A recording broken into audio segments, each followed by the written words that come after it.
I personally risked everything to make Hyrox happen for me. I borrowed more money than I ever knew exist from family, friends, banks. For whatever reason, I went all in, literally, and I didn't have a plan B. Moritz Fürste had already reached the top of his sport. Olympic gold in Beijing, Olympic gold again in London, then bronze in Rio. But after he left field hockey, he was searching for something most athletes never get back: a second arena. The idea became Hyrox, a standardized indoor fitness race built for the millions of people who train in gyms but did not have a sport of their own. 4 hours ago, we sold the 1 millionth ticket for this year, 2026. We currently sold 1 million tickets, and with roughly another 500, 600,000 to be sold till the end of the year. And we're operating 34 countries. The format is simple and unforgiving. 8 1-kilometer runs, each followed by one functional workout station. The same race, the same order, anywhere in the world. If we would change the format, it would just not be Hyrox anymore. There are 3 numbers to look out for in Hyrox's story. 650, the number of people at Hyrox's first event in Hamburg in 2017. 1.5 million, the projected Hyrox participants in the 2025-26 season. And $270 million, Hyrox's projected revenue this year. This is Founder Effect. My name is Mo Fürste, that's how everyone calls me. I'm one of the co-founders of Hyrox, and I'm operationally the CMO of the company. Before Hyrox, Moritz Fürste lived what he calls his first life, field hockey. He played for Germany across 3 Olympic Games. I was 23 when we won our first Olympic gold medal. I was 27 when we won the second one. These are emotions that are on that level, so high, so incredibly undescribable almost. Moving away from what I call my first life, which was being a professional athlete, actually is tough. And the second you finish your career, you start asking yourself, will I ever experience any kind of emotional highs or lows like that ever again? A lot of athletes describe that as kind of a hole they're falling into post their career. And I was always scared of that. And that's why you say athletes die twice, because it feels like an end to something that is, I think, very difficult to compare to anything else. Moritz needed something that could replicate the intensity of being an athlete. I always wanted to be able to feel that fire, that intrinsic motivation for something again that I had when I was an athlete. The path to Hyrox was shaped in part by a public disappointment in Hamburg. Moritz had campaigned for the city's bid to host the 2024 Olympic Games. The bid failed after a public referendum, but the campaign connected him with sports event entrepreneur Christian Tetzka, who would later become his co-founder. That was a big disappointment, but that was the time when Christian and I met and we did the process of this bidding campaign together. The loss went into a win because we ended up teaming up and creating Hyrox. They didn't know yet what the product would be, only what they had observed about millions of gym goers worldwide. Hyrox is the competition within the gym world, if you want. People have been going to the gym for ages. And we found the insight that 52% of the people that go into the gym consider fitness their sport.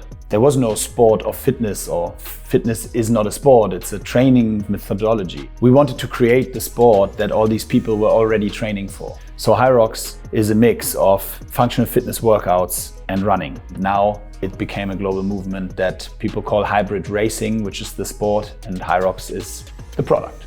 But before any of it could scale, the founders gave themselves an operating principle they would defend for years. We wanted the athletes to feel like Olympic athletes walking into a big arena, to feel very special, to have their names on screens and, everything from a branding perspective to the sound and light systems. We wanted that to be professional and something that has never been done and seen before. Try to be so efficient in the way we conduct and we create the product that it looks much, much more professional than it actually is. Of course, nowadays we are investing more than the 2 million per event, but hopefully it looks also like 15 million now. The first Hyrox event in Hamburg was closer to a proof of concept than a polished global launch. It had 650 participants, and Moritz himself was doing whatever needed to be done. I was actually emceeing that event because of course everybody was doing everything. What I saw was just that pure joy of those only 650 people that were trying to finish the race and that were trying out what Hyrox was, which they obviously didn't know before because that was the first time it was ever presented on the world stage. I remember that I never from that moment on really doubted that this is going to work. I was totally sold and bought into the product. Also, that lit the fire, I guess, to get up in the morning and pursue this dream of making it a big sport. But the conviction came at a cost. I personally risked everything to make Hyrox happen for me. I borrowed more money than I ever knew exist from family, friends, banks. I went all in, literally. I didn't have any money, I borrowed it. I was, for whatever reason, convinced that this is going to work out. And I didn't have a plan B. That's definitely not a tip that I would give to like the younger generation. I was always happy to take risks. And in this particular case, yeah, it worked out. For 2 years, Hyrox was proving its model event by event. Then COVID hit, shutting down exactly the kind of mass participation events the company was built around. When COVID hit, that was obviously a very, very big bummer for a business like ours, mass participation events with people that are supposed to do sports. We were not denying COVID, but we denied the actual impact that it might have on our business. We went to the office every day. With live events paused, Hyrox tried to keep the brand alive, even when the product itself could not operate normally. We did digital activations, competitions. We invested money during COVID, where everybody else just shut down. We did a lot for the brand that made us come back stronger post-COVID, which was really important. And that bet paid off in 2022, when London became Hyrox's first true tipping point. This was only possible because we did the work through COVID for 2 years, engaging with the community, writing emails, sending newsletters, trying to do online competitions, especially in the UK, hitting gyms, offering them post-COVID for 1 year to have the license for free, and so on and so forth. The post-COVID event in 2022 was the first sold-out event we ever had on a day. We just sold out an event. Our whole world is going to change. But back then, we didn't know what was about to come. The company had survived the shutdown, and more importantly, it had spent the shutdown building the community it would need for the rebound. Hyrox has since become more than race entries. It has built a multi-layered business. In 2026, we have 4 main revenue streams. One is ticketing, and that entitles spectator tickets and athlete tickets. Also in the tickets included are like photograph solutions and some other add-ons that we consider belonging to ticketing. The next big revenue stream for us, almost like 15% overall revenue, is merch. So we have our own Puma co-created merch range that we're selling at the events in the online shop. The third revenue stream is sponsorships, also between 10 and 15% from the overall revenue. And then 10% of the revenue is gym licenses. Gyms can buy a license from us and consider them an affiliated gym to offer Hyrox training at their facilities. Hyrox is on track to deliver around $270 million in revenue in 2026 and has done it with almost no paid marketing. The reality is that we don't do paid ads top of funnel. Hyrox is a very explanatory product that needs a lot of explanation to fully understand what it is. So if someone has never heard of Hyrox, it's completely a waste of money for me to just push a paid ad to that person on social media. Instead, Hyrox built through people already inside the sport. Gyms, coaches, athletes, and smaller creators whose audiences believe they actually trained for the race. For Hyrox as a sport, the most important thing is authenticity in regards to whoever is showcasing what they're doing and that they're racing in Hyrox. At the beginning, of course, we tried through partners of ours that would send us a couple of influencers, celebrities that would post for us, didn't sell a single ticket. The small gym guy with 4,000 followers, but with a gym with 2,000 members, posted something and sold 100 tickets for us. That explains one of Hyrox's biggest strategic choices.